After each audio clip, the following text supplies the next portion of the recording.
Picture this, you're a 52-year-old divorced guy trying to grow some damn tomatoes in your own backyard, and your HOA president, this perfectly manicured real estate agent named Delilah Thornfield, hands you a fine for $1 million. The paper actually crinkled in my shaking hands as I read, environmental remediation costs, $1 million for cherry tomatoes. But here's the thing Delilah didn't know while she was power tripping in her white Lexus and clicking those designer heels across my patio. I'd been digging through dusty property records for months. And that precious clubhouse where she holds her little kangaroo courts? It's built on my land. Fast forward to the most epic HOA meeting in Arizona history. Packed room, TV cameras rolling, and me dropping a surveyor's report that made Delilah's face go whiter than her SUV. What would you do if your HOA tried to fine you $1 million for growing tomatoes? Drop a comment and tell me where you're watching from. I want to see how many of you are dealing with HOA nightmares right now. Let me back up and tell you how this whole mess started. My name's Fletcher Blackwood. Yeah, I know, sounds like a character from some cheesy romance novel, but that's what my parents stuck me with. I'm 52, recently divorced, and an automotive engineer who spent 30 years designing transmissions for Ford. After my ex-wife decided she needed to find herself with her yoga instructor, I took my settlement money and bought a house in Briarwood Estates, this middle-class suburb about 40 minutes outside Phoenix. The desert air still held that crisp bite of February morning when I first walked this property. It was a corner lot with a massive backyard, almost a quarter acre, and the previous owner had let it turn into basically a gravel wasteland dotted with dying palm trees.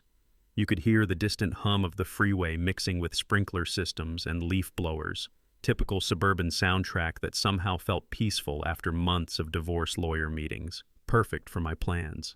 See, my old man taught me to garden when I was 8 years old back in Michigan. It was our thing, you know.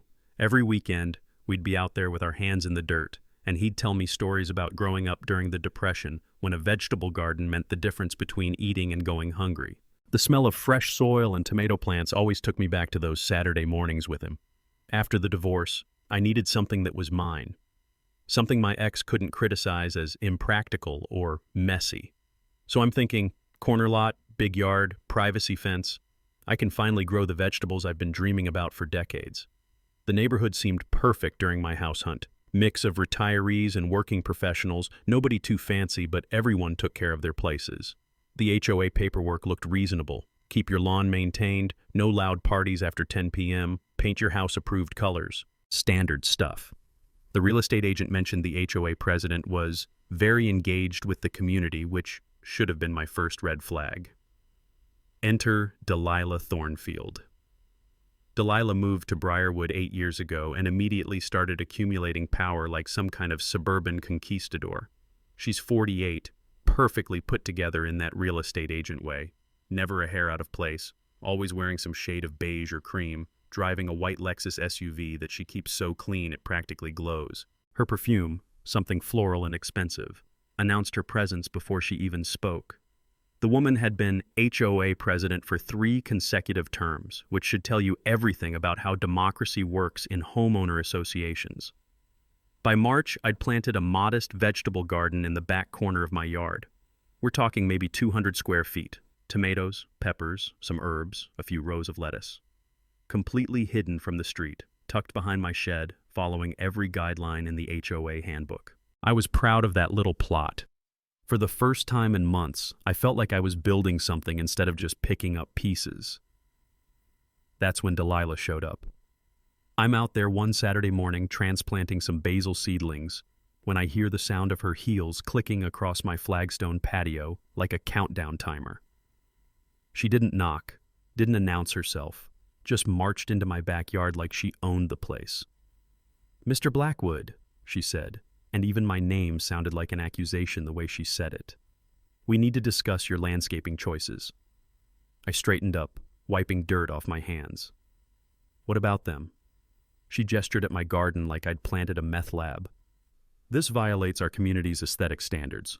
I pulled out my phone and showed her the HOA bylaws I'd downloaded. Section 4.2 clearly states that vegetable gardens are permitted as long as they're maintained and not visible from the street. Mine checks both boxes. Delilah's smile could have frozen the Sahara. "Mr. Blackwood, there's a difference between what's written in the bylaws and what's appropriate for our community standards. We have precedent here."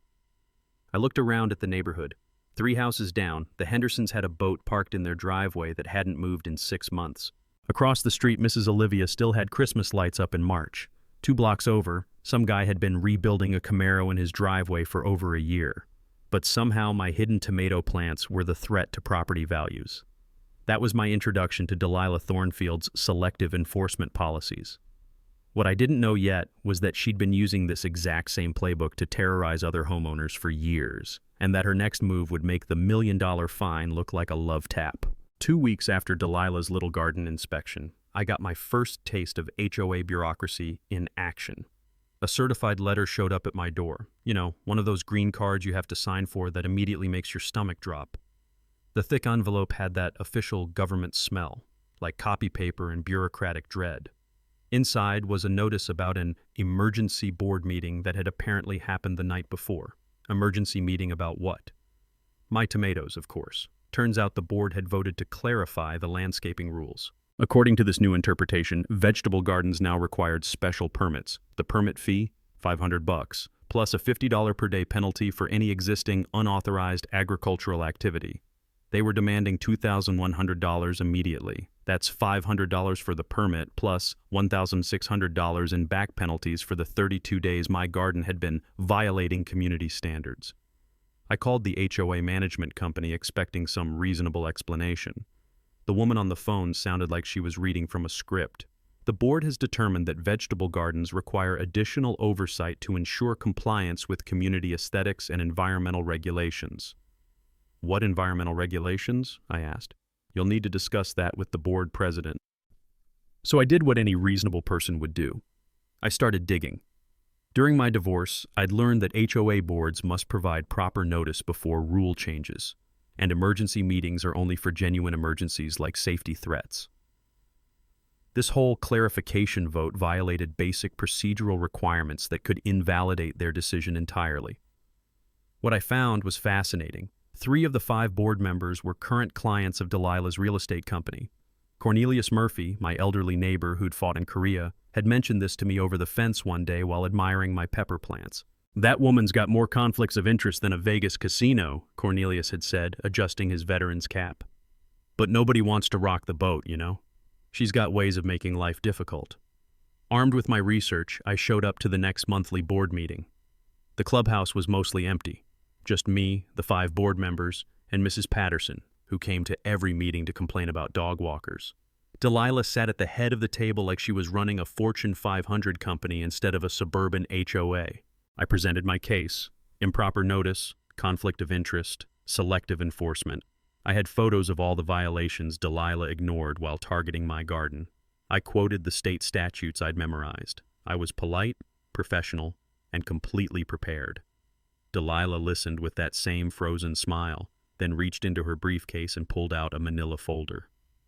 "Mr. Blackwood, I appreciate your research," she said, the word dripping with condescension. "But you seem to be forgetting something important." She slid a document across the table. "This is a petition signed by 47 residents expressing serious concern about your unauthorized landscaping and its impact on neighborhood property values." I stared at the petition. 47 signatures, in a neighborhood where I'd maybe spoken to a dozen people total. The paper smelled like fresh toner. It had obviously been printed recently. "I'd like to examine this petition," I said. "I'm sorry, but resident privacy prevents us from sharing personal information." That night, I did something I'd never done before. I went door to door in my own neighborhood. Not to campaign for anything, just to ask a simple question. "Did you sign a petition about my vegetable garden?" The results were eye-opening. Out of the 30 houses I visited, only 3 people even knew I had a garden. None of them had signed any petition. Mrs. Olivia across the street actually asked if she could get some gardening tips. The Henderson family with the boat in their driveway said they'd been thinking about starting their own garden. But here's where it got interesting. When I asked the Hendersons about HOA violations, they pulled out a folder of their own. Turns out they'd been getting violation notices too, but only after their teenage son had gotten into an argument with Delilah's nephew at school. Suddenly, their boat became a parking violation. Their basketball hoop was improperly positioned, and their fence needed immediate maintenance. The pattern was becoming crystal clear. Delilah wasn't enforcing rules. She was settling scores. So I made my counter move. The next morning, I filed a formal complaint with the state HOA Regulatory Board, documenting the procedural violations, conflicts of interest, and what appeared to be fraudulent petition signatures. I also requested copies of all HOA Financial Records, which they're legally required to provide within 10 business days. But the real kicker came when I ran into Cornelius that evening. He was chuckling as he watered his roses. "You stirred up a hornet's nest, Fletcher," he said. "Delilah came by this afternoon asking if I'd sign some petition. When I said no, she got real flustered and asked if I'd be willing to sign one now."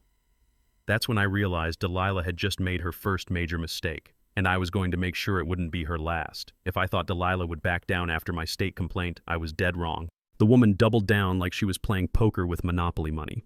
Starting the very next week, I began receiving violation notices that would make a prison warden blush. Monday, my car was parked 6 inches over my driveway line. Fine, $100 plus $25 per day until corrected. Wednesday, my trash cans were visible from the street for 4 hours after pickup. Another $100, plus daily penalties. Friday, my mailbox showed signs of fading paint that violated community aesthetic standards. You guessed it, $100 more. By the end of the first week, I was looking at over $600 in fines for violations so petty they bordered on harassment. The smell of diesel exhaust from the garbage truck was still lingering in the air when I found that mailbox citation tucked under my door Friday afternoon. But here's the thing about being an engineer. We're methodical by nature. Every violation notice went into a file folder, along with photos, timestamps, and weather conditions. I started documenting everything with the precision of a crime scene investigator. That's when I caught my first real break. I'd installed a basic security camera system after the garden incident, just a couple of wireless cameras from Costco pointed at my driveway and front yard. Tuesday morning at 6:17 a.m., my phone buzzed with a motion alert. There was Delilah in her perfect white Lexus pulling a tape measure out of her purse and checking the distance from my car to my property line. She was literally hunting for violations. The footage was beautiful, crystal clear video of the HOA president trespassing on my property at dawn to manufacture citation opportunities. I saved 3 copies and called my buddy Mike from work, who'd gone through a nasty HOA battle 2 years earlier. He'd told me that boards must provide financial records when requested by homeowners, and failure to comply within 10 business days violates state disclosure laws. So I made my next strategic move, requesting the HOA's complete financial records. Day 11 came and went, no records. Day 15, I sent a certified letter reminding them of their legal obligation. Day 20, I filed a second complaint with the state, this time for failure to provide mandatory financial disclosure. That's when the gloves really came off. I started getting anonymous noise complaints. Neighbors allegedly upset about my excessive lawn mowing at 8 a.m. on Saturday mornings. My sprinkler system was suddenly overwatering and creating drainage issues. The small American flag I'd mounted next to my front door was improperly displayed and needed to be moved. Each violation came with the same format: $100 fine, $25 daily penalties, and a passive-aggressive note about maintaining community standards. The breaking point came when I finally got those financial records. The thick manila envelope had that musty smell of old photocopies, and reading HOA budgets is about as exciting as watching paint dry, but sometimes boring documents contain explosive information. Buried in 3 years of expenses, I found something that made my engineering brain start connecting dots. The HOA had paid $340,000 in clubhouse maintenance and improvements over the past 3 years. I'd walked by that clubhouse every day for months. It looked exactly the same as when I'd moved in. More interesting were the payment recipients. Thornfield Property Services had received $127,000 in contracts for facility management and landscaping coordination. Guess who owns Thornfield Property Services? I cross-referenced the payment dates with board meeting minutes. None of these contracts had been put out for competitive bidding. In fact, most weren't even mentioned in the official minutes. When I was researching HOA law during my divorce prep, I'd learned that board members personally benefiting from contracts without proper disclosure is called self-dealing, and it can void the contracts entirely. But the real smoking gun was what I found next. Going through the bank statements line by line, I discovered multiple payments to something called Southwest Political Consulting, totaling $18,000 over 2 years. A quick Google search revealed this was a local campaign management firm. HOAs are supposed to be non-political entities. Using homeowner dues for political contributions is a federal violation. I was sitting at my kitchen table surrounded by spreadsheets and bank statements when my doorbell rang. It was Cornelius, holding a manila envelope and grinning like he'd just won the lottery. "Fletcher, you need to see this," he said. "My late wife Eleanor used to work at the county planning office. Before she passed, she mentioned something odd about the permits for this neighborhood's clubhouse." He handed me the envelope. Inside were photocopies of the original construction permits and property surveys from 1987. Eleanor always said there was something fishy about those property lines. Thought you might find this interesting. I spread the documents across my table, and the musty smell of old government paperwork filled my kitchen. My heart started pounding as I traced the boundary lines with my finger. According to the original developer's survey, my corner lot extended 15 feet further east than I'd realized. The clubhouse wasn't just near my property line, it was sitting on my land. You'd think discovering that the HOA clubhouse was built on my property would be enough leverage to end Delilah's harassment campaign. You'd be wrong, because apparently, when you corner a suburban dictator, they don't surrender, they go nuclear. 3 days after Cornelius showed me those property documents, I received what can only be described as the most ridiculous piece of mail in human history. An official HOA notice declaring my vegetable garden a severe environmental hazard requiring immediate remediation. The estimated cost? $1 million. Let me repeat that. $1 million for tomatoes. According to Delilah's expert assessment, my organic fertilizer was allegedly contaminating groundwater throughout the entire neighborhood. The notice demanded immediate removal of all plants, soil replacement to a depth of 6 feet, and installation of an environmental monitoring system, all at my expense, naturally. The paper felt expensive in my hands. Heavy stock, official letterhead, the kind of document designed to intimidate. But the more I read, the more obvious it became that this was complete nonsense. Environmental hazard? I was using basic compost and organic fertilizer you can buy at Home Depot. Hell, my ex-wife used stronger chemicals on her roses. So I called Delilah's bluff. $800 later, I had a certified environmental consultant named Dr. Rebecca Martinez standing in my backyard with soil testing equipment. Dr. Martinez has a PhD in environmental science and 20 years of experience with actual contamination sites. Think Superfund cleanups, not suburban vegetable gardens. She spent 3 hours taking samples, measuring pH levels, and testing for every chemical compound known to humanity. Her report was definitive. My garden posed zero environmental risk. In fact, my organic gardening practices had actually improved the soil quality compared to the rest of the neighborhood. The only thing my tomatoes were contaminating was Delilah's fantasy of absolute power. But here's where things got really interesting. When I submitted Dr. Martinez's report to contest the fine, I also filed a harassment complaint with the local police. Turns out Officer Johnson had been getting weekly calls from someone reporting suspicious activity at my address for the past month. "Let me guess," Officer Johnson said, sitting in my living room and flipping through his incident reports. "Middle-aged woman, drives a white Lexus, very concerned about community safety. That would be her. Mr. Blackwood, I've been a cop for 15 years. This isn't about garden safety. This is harassment, plain and simple." Meanwhile, my research into Eleanor's property documents was yielding fascinating results.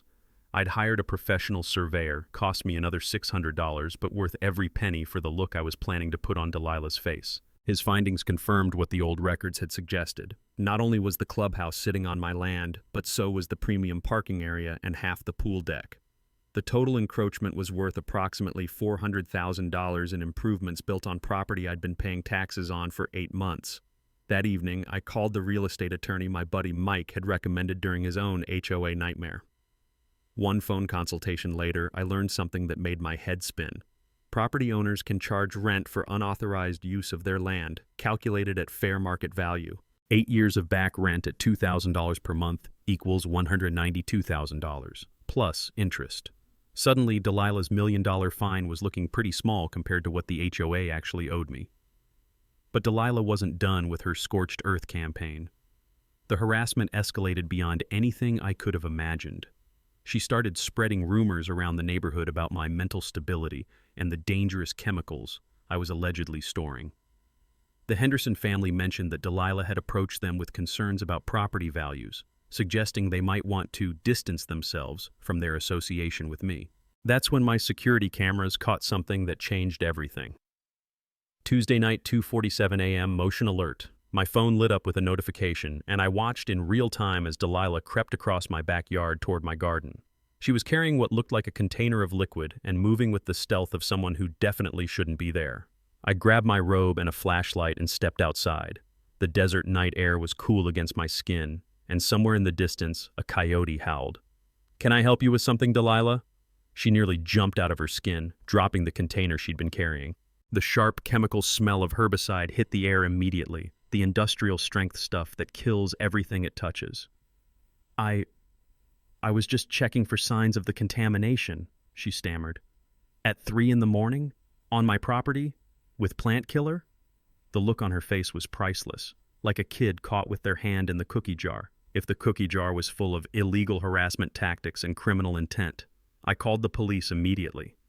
Officer Johnson arrived within minutes, took one look at the spilled herbicide and Delilah's guilty expression, and placed her under arrest for criminal trespassing and attempted property destruction. As the patrol car pulled away with Delilah in the back seat, I realized something important. She'd just escalated this from a civil dispute to a criminal matter. And now I had her on video attempting to destroy the very garden she'd been claiming was an environmental hazard. Sometimes your enemies defeat themselves. You just have to be patient enough to let them. The morning after Delilah's arrest, I sat in my kitchen with 3 cups of coffee and the most important documents of my life spread across the table. The papers had that musty smell of old government offices, but they were about to change everything. Eleanor's original 1987 survey, my new professional survey, and my property deed, all telling the same incredible story. The clubhouse wasn't just encroaching on my land, it was sitting 15 feet onto my property, along with the premium parking area where board members always parked their cars, and half of the fancy pool deck where the neighborhood kids spent their summers. I called the surveyor back to triple-check the measurements, my hands actually shaking as I dialed. "Are you absolutely certain about these boundaries?" "Mr. Blackwood, I've been doing this for 23 years. Your property line runs right through the middle of that clubhouse. The HOA has been using your land illegally since the day it was built." The math was staggering. Conservative estimate of the improvements on my land, $400,000. That's not counting the land value itself, which in this market was probably another $100,000. But here's what made my engineer brain explode. I'd been paying property taxes on that 15-foot strip for 8 months, while the HOA used it for their exclusive benefit. Every monthly dues payment from every homeowner had been subsidizing improvements on my property that I already owned and paid taxes on. I made an appointment with Sarah Olivia, the real estate attorney Mike had recommended. Her office had that leather and legal confidence smell that either means you're about to get justice or go bankrupt trying. After reviewing my documents for 30 minutes, she looked up with the kind of smile lawyers reserve for slam-dunk cases. "Fletcher, in 20 years of property law, I've rarely seen anything this clear-cut. You don't just own the land, you can claim back rent for unauthorized use." "Back rent?" "In Arizona, fair market rent for commercial use of residential property runs about $2,000 per month. The statute of limitations allows collection for the full period of encroachment." I did the math in my head. 8 years times $2,000, $192,000 in unpaid rent plus interest. And that's just the beginning. My coffee had gone cold, but I couldn't stop staring at the survey documents. All those months of harassment, fines, and intimidation, while Delilah conducted her reign of terror from a building sitting on stolen land. But Sarah wasn't done dropping bombshells. "There's something else." She pulled out a thick manila folder that landed on her desk with a satisfying thud. I pulled the HOA's incorporation documents and found some very interesting details about the original property transfer. She spread out more papers. Corporate filings, property transfer documents, correspondence between the developer and HOA. The original developer was supposed to deed the clubhouse land to the HOA as part of the neighborhood build-out. But according to these records, that transfer never happened. Your lot was sold with full property boundaries intact. So they just assumed they owned it. Gets better. Look at this. She handed me a photocopy that made my blood freeze. It was the original 1987 survey, the same one Eleanor had given me, but this copy had HOA files stamped across the top in red ink. Delilah has had this survey in the HOA records for years. She knew exactly where your property lines were when she started harassing you about the garden. The room started spinning. Every fine, every violation notice, every harassment campaign, all conducted by someone who knew she was literally standing on my property when she did it. She knew the whole time, I whispered. Which transforms this from a simple property dispute into intentional harassment, fraud, and possibly criminal conspiracy. Fletcher, you don't just have leverage, you have a nuclear weapon. For months, I'd been playing defense, but now I was holding cards that could blow up Delilah's entire operation, and I was going to enjoy every minute of it. The next phase of my operation required careful planning. You don't bring down a suburban dictator without assembling the right team and building an airtight strategy. I'd learned during my divorce that preparation beats passion every time, and this situation called for surgical precision. First, I needed allies. Cornelius was already in my corner. The old Korean war vet had been watching Delilah's harassment campaign with the tactical eye of someone who'd seen real tyrants in action. When I knocked on his door that Thursday evening, the smell of his legendary coffee hit me before he even opened up. "So, you found out about the Clubhouse," he said before I even sat down. "Eleanor knew, didn't she?" Eleanor knew everything that went on in this neighborhood. She also knew that most people don't want to rock the boat, even when the boat's sinking. He poured 2 cups of coffee that could probably power a small aircraft. "But you're different, Fletcher. You're not afraid to fight." The Henderson family was my next stop. Young couple, 2 kids, and a growing stack of harassment violations since their teenager had that run-in with Delilah's nephew. When I explained what I'd discovered, Jennifer Henderson's jaw dropped so hard I thought she might need medical attention. "You mean all those fines she's been hitting us with are coming from someone who's basically squatting on your land?" "That's exactly what I mean, and I've got the surveys to prove it." "What do you need us to do?" Their technical skills were invaluable. Jennifer worked in digital marketing, and her husband Tom was a software developer. Within an hour, they'd helped me create a comprehensive database of every violation notice issued in the neighborhood over the past 3 years. The data told a story that would make a civil rights lawyer salivate. Single mothers, recent divorcees, minorities, and anyone who'd ever questioned board decisions received 80% of all violations, despite representing only 30% of the neighborhood. When I was researching property law during my divorce, I'd learned that systematic targeting based on demographics can transform individual harassment cases into federal discrimination complaints. But my secret weapon was Sarah Olivia, the real estate attorney. During our second meeting, she laid out a strategy that was elegant in its simplicity, and the conference room smelled like success and expensive legal pads. "Fletcher, you have 3 nuclear options," she said, spreading documents across her mahogany table. "Option 1. Demand immediate payment of $192,000 in back rent plus interest. Option 2. Force removal of all structures from your property, which would shut down the clubhouse permanently. Option 3. Negotiate a permanent easement in exchange for specific concessions." "What kind of concessions?" "Complete amnesty for all residents who've received questionable fines, mandatory financial audit, Delilah's removal from the board, and transparent governance reforms." Basically, turn your property leverage into community liberation. I was leaning toward option 3, but Sarah had an even better idea. Actually, there's a 4th option. We use the threat of the first 3 to leverage a complete restructuring of HOA governance. Make this about community reform, not personal revenge. Trust me, juries love David versus Goliath stories where David fights for everyone. Sarah agreed to attend the next HOA meeting as an interested resident, with all the legal documents ready but not immediately visible. The goal was to give Delilah every opportunity to do the right thing before dropping the legal equivalent of a nuclear bomb. Meanwhile, the Henderson family was working their digital magic. They'd created social media accounts documenting HOA harassment throughout Arizona, and the hashtag #BriarwoodFairness was starting to gain traction. Local news reporter Diana Santos, who happened to be Cornelius's goddaughter, had reached out after seeing the posts. "This isn't just about your neighborhood," Diana explained during our phone interview.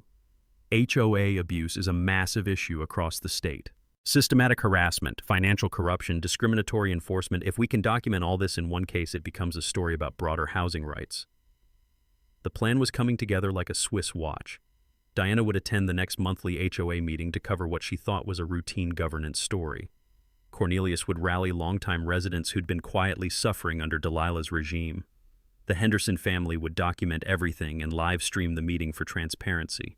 And I would walk in with a surveyor's report, property deed, and legal documentation that would prove the woman who'd been terrorizing homeowners for years had been conducting her reign of terror from a building sitting on stolen land. But first, I had one more strategic move to make.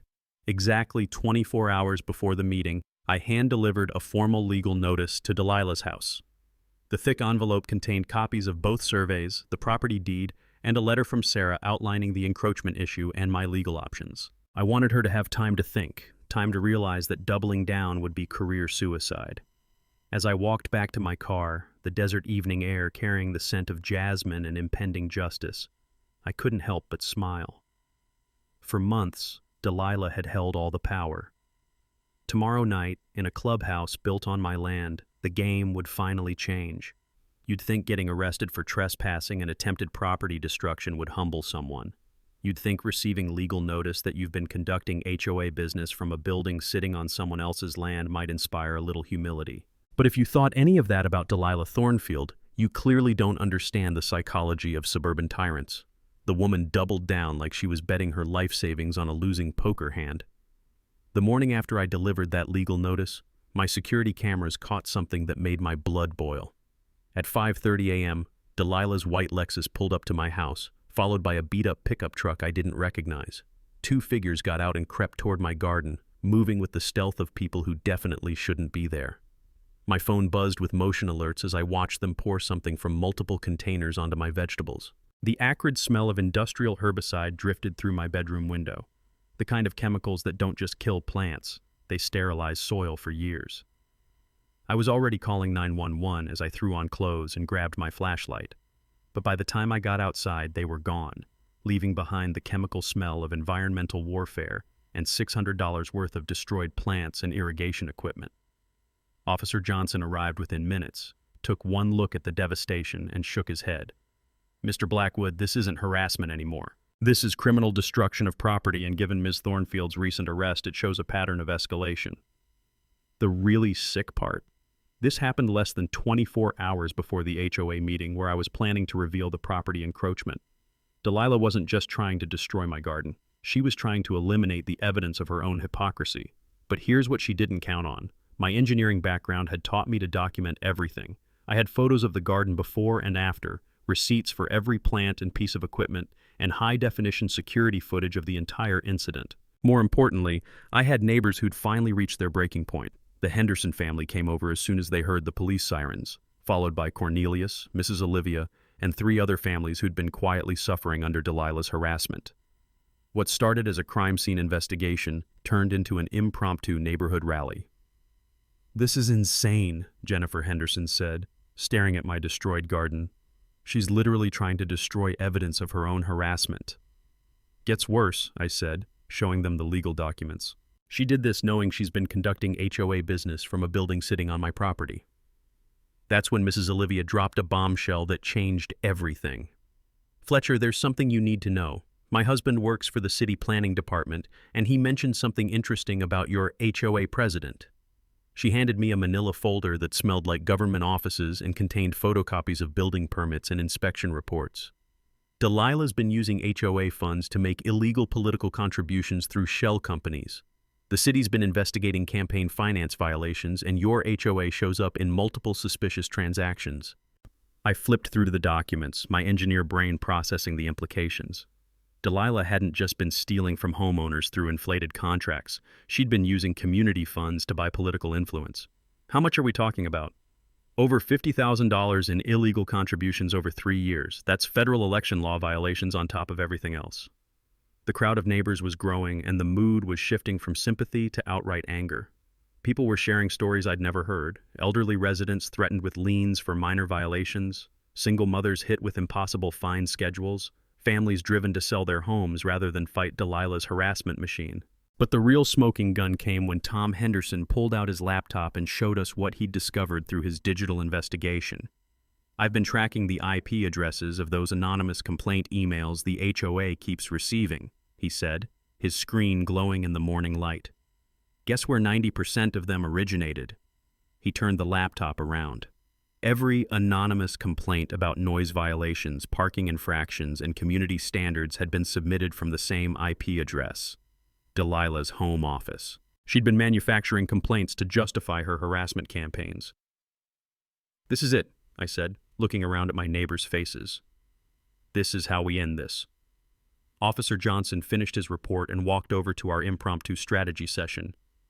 "Mr. Blackwood, I need you to know that Ms. Thornfield violated her bail conditions by coming onto your property. She'll be arrested again before the day is over." "What about the accomplice?" "We're working on identifying the driver of that pickup truck. But given the pattern of harassment and the timing, less than 24 hours before your HOA meeting, this looks like witness intimidation and obstruction of justice." As the police car pulled away and my neighbors headed home to prepare for the evening's confrontation, I stood in my destroyed garden and realized something important. Delilah's desperate sabotage attempt hadn't just failed, it had created a dozen more witnesses to her criminal behavior. Tonight's HOA meeting wasn't going to be a polite discussion about property boundaries. It was going to be a reckoning. If I thought Delilah's garden sabotage was rock bottom, I was wrong. The woman still had one more desperate play left, and it was so spectacularly stupid that it almost felt like she was trying to destroy herself. 3 hours before the big HOA meeting, Delilah called an emergency board session with the 2 remaining members who still answered her calls. The agenda, according to the hastily printed notice shoved under everyone's doors: immediate expulsion of Fletcher Blackwood from Briarwood Estates HOA for conduct detrimental to community safety and property values. Let me break down the beautiful irony of this situation. A woman who'd been arrested twice in 2 weeks, who'd been conducting HOA business from a building sitting on my property, was trying to expel me from an organization that was using my land without permission. Even better? Only 2 of the 5 board members showed up.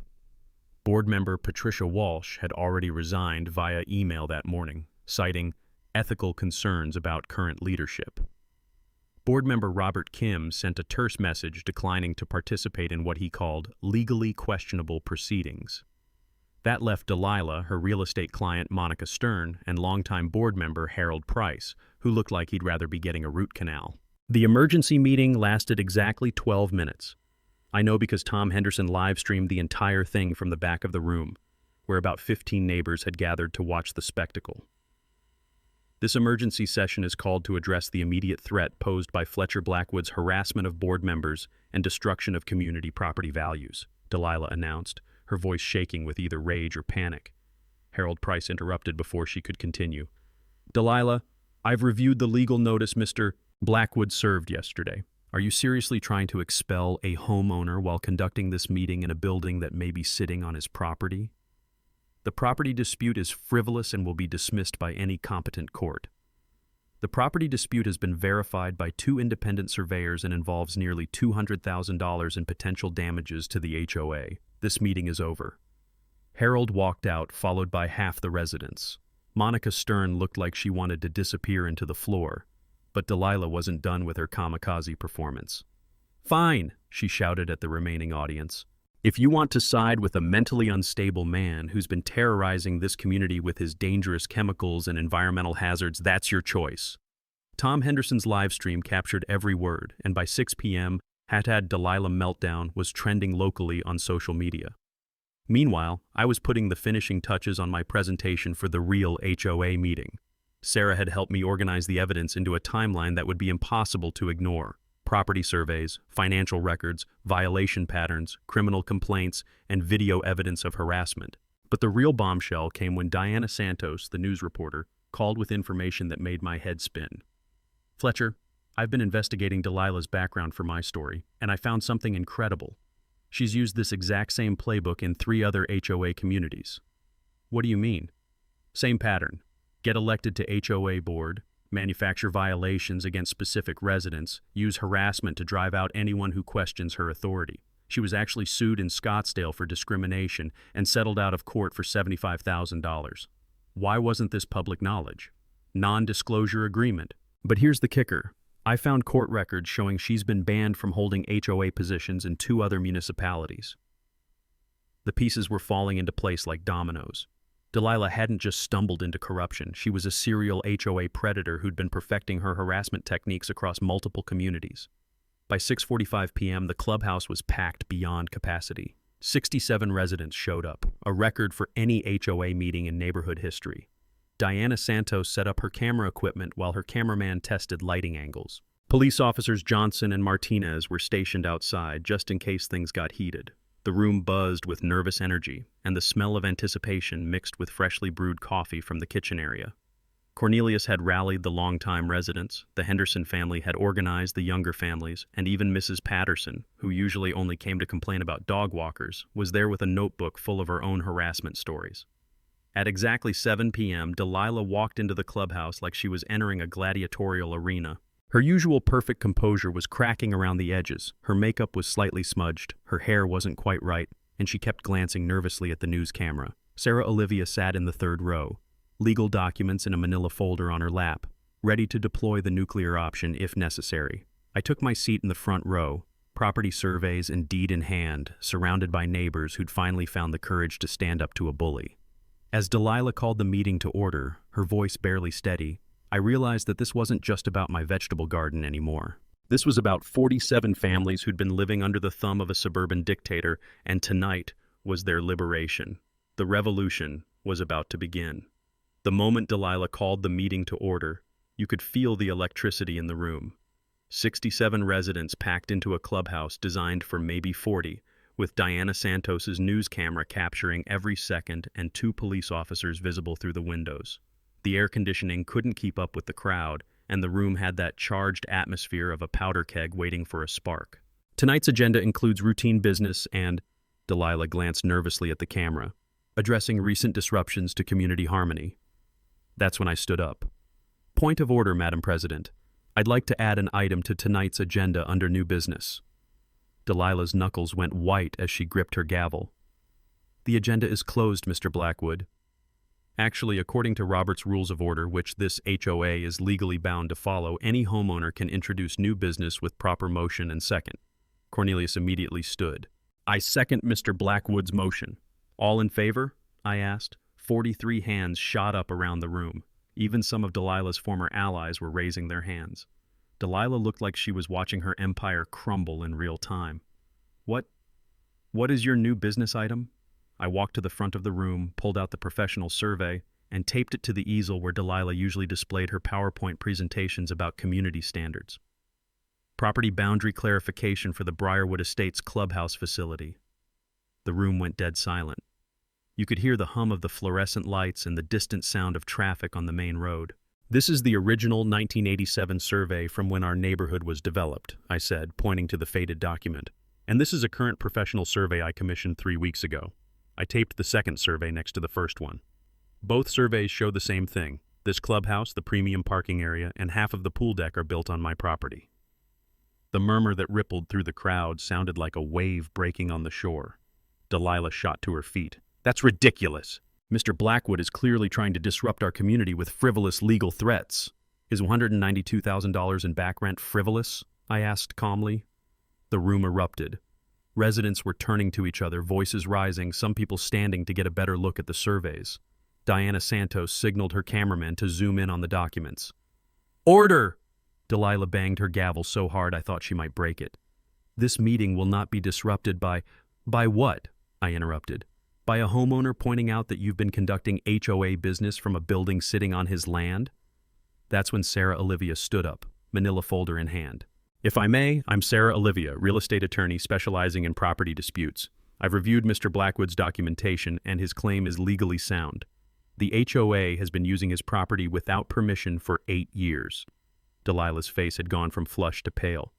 You can't just bring lawyers to an HOA meeting to intimidate.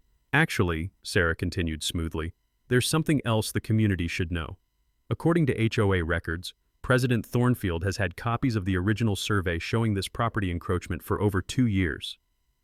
The room exploded again. This time the voices were angry. She knew? Someone shouted from the back. How long has she been lying to us?